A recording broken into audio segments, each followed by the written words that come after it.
성재야, 네, 맞는데 누구세요? 나 네 엄마야. 너무 보고 싶었단다. 엄마라고요?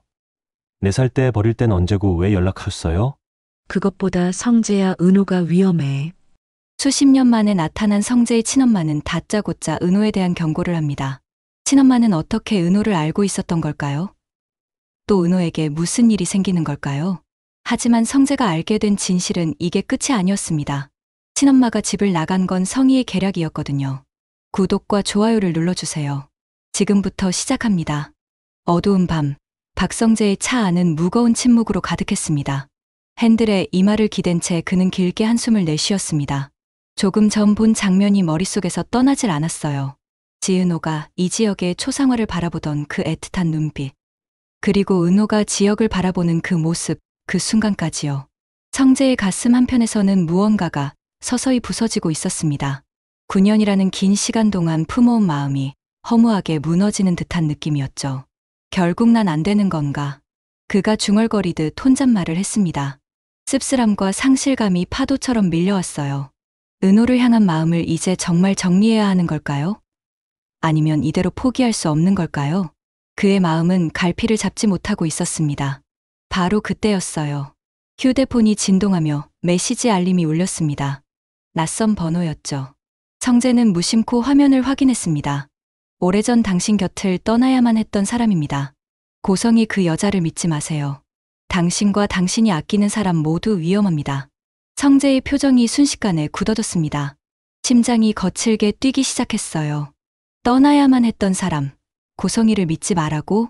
성재는 왜인지는 모르지만 4살 때의 희미한 기억이 떠올랐습니다. 아버지 박진석이 어머니를 향해 내뱉었던 저주 같은 비난의 말들. 그리고 차가운 시선들이 파편처럼 머릿속을 스쳤어요. 놀라움과 당황으로 그의 머릿속이 하얘졌습니다. 고성이를 믿지 마라, 위험하다. 불길한 예감이 온몸을 감쌌습니다. 다음 날 아침, 박 회장 자택의 식탁 풍경은 언제나처럼 평온해 보였습니다. 하지만 그 평온함 속에는 묘한 긴장감이 흐르고 있었어요. 고성이는 영라에게 환한 미소를 지으며 말했습니다. 영라야, 오늘 신랑 후보 만날 준비 잘해야 해. 너한테 정말 좋은 인연이 될 거야. 영라는 고개를 끄덕이며 대답했지만 그 표정은 그리 밝지 않았습니다. 성희는 최근 스토커 기사가 깔끔하게 처리된 것에 만족하며 속으로 다음 계획을 구상하고 있었어요. 또한 은호에게 연락해서 본격적인 간을 받기 위한 약속을 잡을 생각이었죠. 박진석은 성재를 바라보며 흐뭇한 표정으로 말했습니다. 성재야, 요즘 내가 회사 일에 적극적으로 나서는 모습이 아주 보기 좋구나. 역시 내 아들이야. 그런데 진석의 눈에는 아들의 어딘가 수심 가득한 얼굴이 걸렸습니다. 평소와 달리 말이 없는 성재를 보며 진석이 물었어요. 무슨 일 있니? 안색이 좋지 않은데. 성재는 피곤한 듯 눈을 감았다 뜨며 대답했습니다. 아니요, 그냥 피곤해서 그래요. 괜찮습니다. 그의 눈은 식탁 건너편에 앉은 고성이의 표정과 행동 하나하나를 놓치지 않고 관찰하고 있었습니다. 밤새 한숨도 자지 못했던 성재는 그 메시지 때문에 온통 신경이 곤두서 있었어요. 날카로운 시선으로 성희를 지켜보며 그는 속으로 의심을 키워가고 있었습니다. 회사 사무실에 앉아있는 성재였지만 일이 전혀 손에 잡히지 않았습니다. 서류를 펼쳐놓았지만 글자 하나 제대로 들어오지 않았어요. 고성이를 믿지 마라, 당신이 아끼는 사람 위험하다. 메시지의 문구들이 끊임없이 머릿속을 맴돌았습니다. 성재는 펜을 내려놓고 깊은 한숨을 내쉬었어요. 아끼는 사람이라면 은호를 말하는 건가? 불길한 예감이 점점 더 강하게 들었습니다. 성재는 발신번호로 몇 번이고 전화를 걸어봤지만 신호만 갈 뿐 아무도 받지 않았어요. 혹시 잘못된 연락일까? 아니면 누군가의 악의적인 장난일까? 온갖 생각이 교차하며 초조함이 극에 달했습니다. 그때 책상 위에 놓인 휴대폰이 울렸습니다. 화면에 뜬 번호는 바로 어젯밤 그 낯선 번호였어요. 성재는 심호흡을 하고 떨리는 손으로 통화 버튼을 눌렀습니다. 여보세요. 처음에는 말이 없었죠. 성재는 스팸 전화나 장난 전화로 생각하였습니다. 말 안 하시면 전화 끊겠습니다. 이윽고 전화기 너머로 떨리는 여자 목소리가 들려왔습니다. 성재야, 나야. 네, 엄마. 네. 누구라고요? 성재의 온몸에 전율이 흘렀습니다. 시간이 멈춘 것처럼 느껴졌어요. 수십 년 동안 잊으려 했었던, 그리고 원망했던 그 목소리. 하지만 이상하게도 그 목소리는 여전히 낯설지 않았습니다. 오늘 저녁 만날 수 있을까? 내게 꼭 해야 할 이야기가 있어. 제발 한 번만 와줘. 성재는 말없이 전화를 끊었습니다. 하지만 그의 손은 여전히 떨리고 있었고 가슴속에서는 복잡한 감정들이 소용돌이치고 있었어요. 그날 저녁 서울 외곽의 한 조용한 찻집, 인적이 드물고 정갈한 느낌이 드는 곳이었습니다. 창가 구석 자리에 한 여자가 앉아 있었어요. 수수한 옷차림으로 애써 단정하게 매만진 모습에서 긴장감이 느껴졌습니다. 찻집 문이 열리고 박성재가 들어섰습니다. 그곳에는 정말로 성재의 친엄마 윤지혜가 있었습니다. 윤지혜는 자리에서 차마 다가서지 못하고 그 자리에 멈춰 섰어요. 그녀의 눈에는 이미 눈물이 글썽이고 있었습니다. 성재야, 정말 와줬구나. 윤지혜의 목소리는 떨리고 있었습니다. 성재는 복잡한 감정을 애써 누르며 맞은편 자리에 앉았어요. 그의 목소리는 차가웠습니다. 어머니라고 부를 생각 없습니다. 이제 와서 무슨 할 말이 있어서 보자고 하신 겁니까? 성재의 날카로운 말투에 윤지혜의 얼굴이 일그러졌습니다. 하지만 그녀는 예상했다는 듯 고개를 끄덕이며 자리에 앉았어요. 고 여사를 조심하라는 건 무슨 뜻이고 내가 아끼는 사람이 위험하다는 건 또 뭡니까? 성재가 차갑게 물었습니다. 윤지혜는 떨리는 손으로 찻잔을 잡으며 천천히 입을 열었어요. 성재야, 엄마가 널 버린 게 아니야. 엄마는 쫓겨난 거였어. 그녀의 목소리가 점점 작아졌습니다. 윤지혜는 떨리는 목소리로 수십 년 전의 진실을 어렵게 꺼내기 시작했습니다. 불륜 아니었어. 정말이야. 엄마는 내 아버지 외에 다른 사람을 한 번도 본 적이 없단다. 당시 남편 박진석과의 관계가 삐걱거리긴 했지만 외도는 결코 없었다고 그녀는 강조했어요. 문제는 고성이었다고 했습니다. 고성이 그 여자는 처음부터 우리 집안을 노리고 접근한 거였어. 윤지혜의 설명에 따르면 성희는 당시 남편과 사별하고 아이들과 힘겹게 살아가던 처지였다고 합니다. 박진석 회장 집안의 재력과 배경을 탐내 의도적으로 접근했다는 거예요. 처음에는 자신에게 친절하게 다가와 힘든 부분을 위로해주며 신뢰를 쌓았지만 어느 순간부터 본색을 드러냈다고 했습니다. 그 여자가 엄마의 비밀을 알아냈어. 윤지혜의 목소리가 더욱 떨렸습니다. 엄마가 에델 보육원 출신이라는 걸 내 아버지에게도 숨겨왔던 그 비밀을 말이야. 성재의 눈이 커졌습니다. 에델 보육원 출신. 어머니가 고아였다는 사실을 그는 처음 알게 되었어요. 윤지혜는 눈물을 삼키며 계속 말을 이어갔습니다. 고성이가 그 비밀을 빌미로 협박하기 시작했다고 했어요. 당신, 근본도 없는 고아 출신인 거 박 회장님이 아시면 어떻게 될 것 같아? 당장 이혼당하고 쫓겨날 걸. 아니, 그 전에 내가 먼저 에델 보육원에 대한 지원을 끊어버릴 수도 있어. 당신 때문에 거기 아이들이 길바닥에 앉는 꼴 보고 싶어? 윤지혜는 성희가 자신을 압박하며 이혼을 종용했다고 고백했습니다. 동시에 박진석에게는 윤지혜가 과거를 속였을 뿐 아니라 다른 남자와 부적절한 관계를 맺고 있으며 심지어 아들을 버리고 떠날 준비를 하고 있다는 거짓말을 했다는 거예요. 증거까지 조작했어. 편지도 사진도 다 그 여자가 만든 거였어. 윤지혜의 눈에서 눈물이 흘러내렸습니다. 내 아버지는 엄마 말을 들으려 하지 않았어. 엄마가 아무리 해명해도 이미 그 여자의 거짓말을 믿어버린 후였단다. 결국 박진석은 윤지혜를 냉정하게 내쫓았고 윤지혜는 성재를 데려가려 했지만 고성희 측의 방해와 진석의 냉대로 접근조차 할 수 없었다고 했습니다. 엄마는 매일 너를 보러 갔어. 하지만 그 여자가 보안을 강화해서 엄마는 담장 밖에서 내가 노는 모습만 지켜볼 수밖에 없었어. 성재는 숨겨진 진실의 할 말을 잃고 충격에 휩싸였습니다. 이제와 이런 말하는 엄마를 믿을 수 없었습니다. 또 진정성의 의심도 들었습니다. 왜 하필 지금입니까? 수십 년 동안 왜 아무 말씀 없으셨습니까? 성재의 목소리에는 원망과 혼란이 뒤섞여 있었습니다. 윤지혜는 눈물을 닦으며 대답했어요. 내 앞날에 누가 될까봐, 그리고 진실을 밝힐 용기도 힘도 없어서. 그녀는 떨리는 목소리로 계속 말했습니다. 하지만 최근 과거 자신을 안타깝게 여겨 몰래 연락을 주고받던 에델 보육원 출신의 옛 동료로부터 충격적인 소식을 들었다고 했어요. 그 동료는 지금 어떤 별장을 관리하고 있는데 거기에 고성희의 아들 우진이라는 청년이 머물고 있다고 했습니다. 그 사람이 고성희의 수상한 움직임을 목격했대. 우진이라는 아이가 간이 안 좋아서 이식이 필요한데 윤지혜는 숨을 크게 들이쉬며 말을 이었습니다. 고성이가 최근 주변의 젊은 여성을 타겟으로 삼아 접근하고 있어. 심지어 그 여성이 내가 아끼는 사람이라는 이야기까지 들었어. 성재의 얼굴이 창백해졌습니다. 내 주변은 은호뿐인데 설마 은호를? 윤지혜는 절박한 표정으로 아들을 바라봤습니다. 성재야, 그 지은호라는 아가씨 혹시 내가 마음에 두고 있는 사람이니? 성재는 대답하지 않았지만 그의 표정이 모든 걸 말해주고 있었어요. 그렇다면 더더욱 그 여자를 막아야 한다. 엄마의 불행이 되풀이되게 할 수는 없어. 제발. 하지만 성재는 쉽게 믿을 수가 없었습니다. 수십 년간 자신을 버렸다고 믿어왔던 어머니의 말을. 그것도 이렇게 극적인 이야기를 어떻게 선뜻 믿을 수 있을까요? 그래서 이제 와서 저를 찾아온 진짜 이유가 뭡니까? 성재의 목소리는 여전히 차갑고 경계심으로 가득했습니다. 설마 저를 이용하려는 건 아니겠죠? 고 여사에게 복수하기 위해. 그의 눈빛에는 어머니에 대한 연민보다는 또다시 친엄마에게 배신당할지도 모른다는 두려움과 강한 의심이 서려 있었어요. 저는 어머니 말씀을 믿을 수 없습니다. 만약 지금 하신 말씀 중에 단 하나라도 거짓이 있다면 남은 평생 당신을 저주하고 원망할 겁니다. 성재의 날선 반응에 윤지혜는 다시 한번 눈물을 삼켰습니다. 나를 믿지 못하는 거 당연해. 하지만 이건 진실이야. 그녀는 떨리는 손으로 작은 메모지를 꺼내 성재에게 내밀었습니다. 이 사람에게 연락해 보렴. 나와 같은 보육원 출신이고 지금은 우진이라는 아이가 머무는 별장을 관리하고 있어. 윤지의 목소리가 간절했습니다.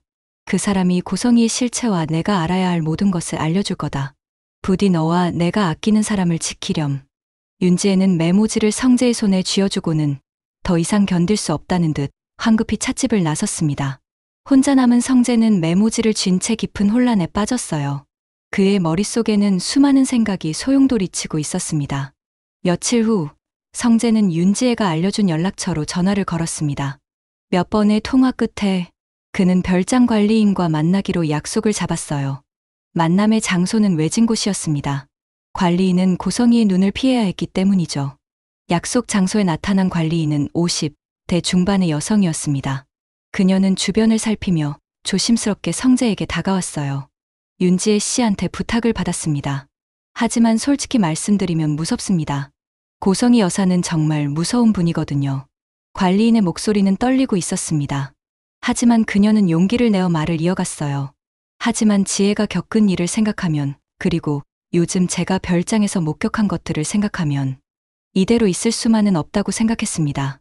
관리인은 가방에서 오래된 봉투를 꺼냈습니다. 그 안에는 찢어진 편지 조각들과 작은 녹음기가 들어 있었습니다.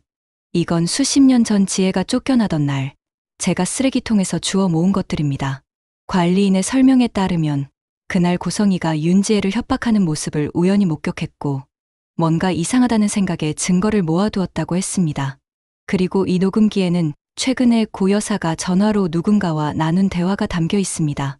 간 이식에 관한 내용이에요. 성재는 떨리는 손으로 녹음기를 받아들었습니다. 재생 버튼을 누르자 고성이의 목소리가 흘러나왔어요. 윤 원장, 지은호, 그 아이 혈액형이 확실히 맞죠? 간 적합성도 문제없고요. 좋아요. 우진이를 살리려면 그 아이 간이 꼭 필요해요. 친딸이니까 거부하지 못할 겁니다. 성재는 녹음을 들으며 온몸이 굳어갔습니다. 어머니의 말이 모두 사실이었던 거예요. 아니, 그보다 더 끔찍한 진실이 숨겨져 있었습니다. 그날 이후 성재는 깊은 고민에 빠졌습니다. 우선 그는 더 많은 증거를 수집했어요. 고성이가 병원을 드나드는 기록, 은호와의 만남 기록, 그리고 과거 윤지혜를 모함했던 증거들까지 하나하나 모았습니다. 성재는 또한 은호를 보호하기 위해 그녀의 곁을 더욱 자주 맴돌았습니다. 업무 협의를 핑계로 연락하고 퇴근길을 함께하였습니다. 이 과정에서 이지혁과 미묘한 신경전이 벌어지기도 했지만 성재는 개의치 않았습니다. 너 요즘 은호 주변 너무 자주 맴도는 것 같은데? 지혁이 불편한 심기를 드러내며 물었지만 성재는 담담하게 대답했어요. 은호 요즘 일이 많은데 당연히 친구로서 해야지. 성재는 모든 증거를 정리하고 복수의 시나리오를 완성했습니다. 무엇보다 아버지 박진석이 친엄마의 억울함과 성희의 민낯을 알기를 바랬습니다. 폭로의 시점은 다가오는 아버지의 생신날로 정했습니다. 가족 모두가 모이는 상징적인 날. 그날 모든 것을 밝히기로 결심했습니다. 성재는 윤지혜에게 전화를 걸었습니다. 어머니, 제가 모든 걸 바로잡겠습니다. 조금만 기다려 주세요. 박 회장 자택의 거실은 화려하게 꾸며져 있었고 가족들이 하나둘 모여들었어요. 고성이는 완벽한 안주인처럼 미소를 지으며 분위기를 주도했습니다. 여보, 생신 축하해요. 올해도 건강하고 행복한 한 해가 되길 바라요. 성희가 다정하게 말했습니다. 박진석은 흐뭇한 표정으로 가족들을 둘러봤어요. 다들 모여줘서 고맙구나. 이렇게 가족들이 다 함께 있으니 더할 나위 없이 행복하구나. 영라와 지환도 자리에 있었습니다. 성재도 조용히 앉아 있었지만 그의 표정은 어딘가 굳어 있었어요. 고성이는 이 자리가 끝나면 본격적으로 은호에게 간 이식 이야기를 꺼낼 생각에 은밀한 미소를 지었습니다. 축하 건배가 끝나고 분위기가 무르익을 무렵 성재는 조용히 자리에서 일어났습니다. 아버지, 오늘 드릴 말씀이 있습니다. 성재의 진지한 목소리에 모두의 시선이 그에게 쏠렸습니다. 제가 최근 친어머니를 만났습니다. 거실이 순식간에 술렁였습니다. 박진석의 얼굴이 굳으며 소리쳤어요. 그 여자를 왜 만나? 하지만 성재는 침착하게 말을 이었습니다. 어머니는 아버지가 알고 계신 그런 분이 아니었습니다. 성재의 목소리는 단호했습니다. 모든 것은 여기 계신 고 여사님의 계략이었습니다. 모든 시선이 경악 속에 고성이에게 쏟아졌습니다. 성희의 얼굴이 순식간에 하얗게 질렸어요. 무슨 소리야, 성재야? 성희가 떨리는 목소리로 물었지만 성재는 준비한 서류 봉투를 테이블 위에 올려놓았습니다. 고 여사님은 제 어머니가 에델보육원 출신이라는 약점을 이용해 협박하셨습니다. 성재의 목소리는 차갑고 명료했습니다. 보육원 지원을 끊겠다고, 모든 비밀을 폭로하겠다고 협박하셨죠. 그리고 아버지께는 어머니가 불륜을 저질렀고 저까지 버리고 도망간 것처럼 거짓말을 하셨습니다. 박진석이 벌떡 일어나며 소리쳤습니다. 성재, 무슨 헛소리를 하는 거야? 하지만 성재는 흔들리지 않고 봉투에서 오래된 편지 조각들과 녹음기를 꺼냈어요. 여기 증거가 있습니다. 고 여사님이 제 어머니를 협박하던 내용이 담긴 녹취록입니다. 성재가 녹음기의 재생 버튼을 눌렀습니다. 잠시 후 수십 년 전 고성희의 목소리가 거실에 울려 퍼졌어요. 당신, 근본도 없는 고아 출신인 거 박 회장님이 아시면 어떻게 될 것 같아? 에델보육원 지원도 끊어버릴 수 있어. 당신 때문에 그 아이들이 길바닥에 나앉는 걸 보고 싶어? 녹음 속 성희의 목소리는 차갑고 위협적이었습니다.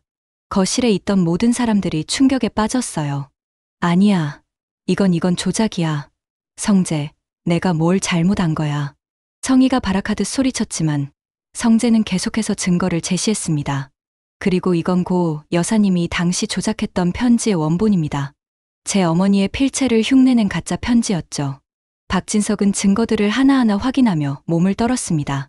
수십 년간 믿어왔던 모든 것이 거짓이었다는 사실이 그를 짓눌렀어요.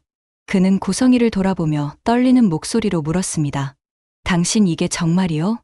고성희는 할 말을 잃고 주저앉았습니다. 하지만 성재는 여기서 멈추지 않았어요. 그리고 고 여사님은 지금도 똑같은 짓을 하려 하고 있습니다. 성재의 목소리가 더욱 차갑게 식었습니다. 아들 우진의 간 이식을 위해 당신이 과거에 잃어버렸다고 했던 친딸. 그 여자를 이용하려 하고 있습니다. 거실이 다시 한번 충격에 휩싸였습니다. 박진석과 영라, 지환 모두 믿을 수 없다는 표정으로 고성희를 바라봤어요. 친딸이 있었다고? 영라가 놀라 물었습니다. 성재는 또 다른 녹음 파일을 재생했어요. 이번에는 최근 고성희가 병원 윤 원장과 나눈 대화였습니다. 지은호, 그 아이 혈액형이 확실히 맞죠? 간 적합성도 문제없고요. 좋아요. 우진이를 살리려면 그 아이 간이 꼭 필요해요. 친딸이니까 거부하지 못할 겁니다. 녹음이 끝나자 거실은 죽은 듯이 조용해졌습니다. 고성희는 이성을 잃고 절규했어요. 우진이를 살려야 해. 내 아들을 살려야 한다고. 뭐가 잘못됐어? 하지만 성재는 얼음처럼 차가운 눈빛으로 성희를 내려다보며 말했습니다. 당신이 제 어머니와 저에게서 빼앗아 간 모든 것들, 당신이 저지른 모든 거짓과 악행들. 성재는 잠시 멈췄다가 단호하게 말을 이었습니다. 이제 당신도 그 대가를 치르세요. 박진석은 의자에 주저앉으며 머리를 감싸 쥐었습니다. 수십 년간 자신이 저질렀던 잘못, 죄 없는 전처와 아들에게 준 상처들이 파도처럼 밀려왔어요. 그는 고성희를 향해 떨리는 목소리로 말했습니다. 당신이 정말 그런 짓을 했단 말이오? 고성희는 눈물을 흘리며 고개를 떨구었습니다. 더 이상 변명할 수 없었어요. 영란은 충격에 빠진 채 소파에 앉아 있었고 지화는 믿을 수 없다는 듯 고개를 저었습니다. 완벽해 보였던 가족의 모습은 순식간에 산산이 부서져 내렸습니다. 성재는 자리에서 일어나며 아버지를 바라봤습니다. 아버지, 저는 이제 제 어머니의 명예를 회복시킬 겁니다. 그리고 그는 잠시 말을 멈췄다가 조용히 말했어요. 은호 씨를 지킬 겁니다. 어떤 일이 있어도요. 박진석은 대답하지 못했습니다. 그는 그저 고개를 떨구고 있을 뿐이었어요. 수십 년간 쌓아온 모든 것이 거짓 위에 세워진 것이었다는 사실이 그를 짓눌렀습니다. 고성이는 바닥에 주저앉은 채 흐느끼고 있었습니다. 그녀가 그토록 지키려 했던 모든 것이 무너져 내렸어요. 완벽한 아내, 완벽한 어머니, 완벽한 안주인이라는 가면이 벗겨진 순간이었습니다. 성재는 더 이상 그곳에 머물지 않았습니다. 그는 조용히 거실을 나섰어요. 복수는 완성되었지만 그의 마음은 결코 가볍지 않았습니다. 복수의 끝에서 성재가 느낀 것은 통쾌함이 아니었습니다. 오히려 허망함과 씁쓸함이었어요. 그리고 앞으로 다가올 더 무거운 현실에 대한 예감이었습니다. 밤하늘의 별들은 여전히 빛나고 있었지만 박 회장 저택의 불빛은 어느 때보다 어둡게 느껴졌습니다. 며칠 후 성재는 다시 그 찻집을 찾았습니다. 창가 자리에는 윤지혜가 조용히 앉아 있었어요. 성재가 다가가자 윤지혜는 떨리는 눈으로 아들을 바라봤습니다. 성재야. 성재는 어머니 맞은편에 앉았습니다. 이번에는 처음 만났을 때처럼 차갑지 않았어요. 그는 조용히 말했습니다. 어머니, 죄송합니다. 그동안 오해했습니다. 윤지혜의 눈에서 눈물이 흘러내렸습니다. 수십 년을 기다려온 그 한마디였어요. 아니야, 성재야. 엄마가 미안해. 엄마가 너를 지켜주지 못해서. 두 사람은 한동안 말없이 눈물을 흘렸습니다. 잃어버렸던 시간을 되돌릴 수는 없었지만 적어도 이제는 진실 위에 새로운 관계를 쌓아갈 수 있었습니다. 어머니, 천천히 다시 시작하면 됩니다. 제가 곁에 있겠습니다. 성재의 말에 윤지혜는 고개를 끄덕였습니다. 그녀의 얼굴에는 오랜만에 평화로운 미소가 떠올랐어요. 한편 박 회장 저택에서는 박진석이 서재에 혼자 앉아 있었습니다. 그의 앞에는 수십 년 전 윤지혜와 찍은 사진이 놓여 있었어요. 젊은 날에 행복했던 순간들이 담긴 사진이었습니다. 내가 정말 큰 잘못을 저질렀구나. 박진석은 사진을 쓰다듬으며 중얼거렸습니다. 이제 그가 해야 할 일은 명확했어요. 잘못을 바로잡고 상처받은 사람들에게 진심으로 사과하는 것이었습니다. 그리고 멀리 떨어진 곳, 지은호는 자신의 작은 사무실에서 일을 하고 있었습니다. 그녀는 아직 자신을 둘러싼 놀라운 진실을 알지 못했어요. 하지만 성재는 이미 결심했습니다. 은호를 지키기 위해, 그리고 그녀가 상처받지 않도록 모든 것을 조심스럽게 해결하기로요. 화려했던 날들 속에 감춰졌던 어두운 진실이 마침내 빛을 보았습니다. 이제 남은 것은 그 진실 위에 새로운 날들을 쌓아가는 일이었어요. 모든 것을 잃은 고성이는 과연 이대로 무너질까요? 결국엔 이 끔찍한 진실을 알게 될 은호는 어떻게 될까요? 구독과 좋아요를 눌러주세요. 복수는 끝났지만 진짜 비극은 이제부터 시작일지도 모릅니다.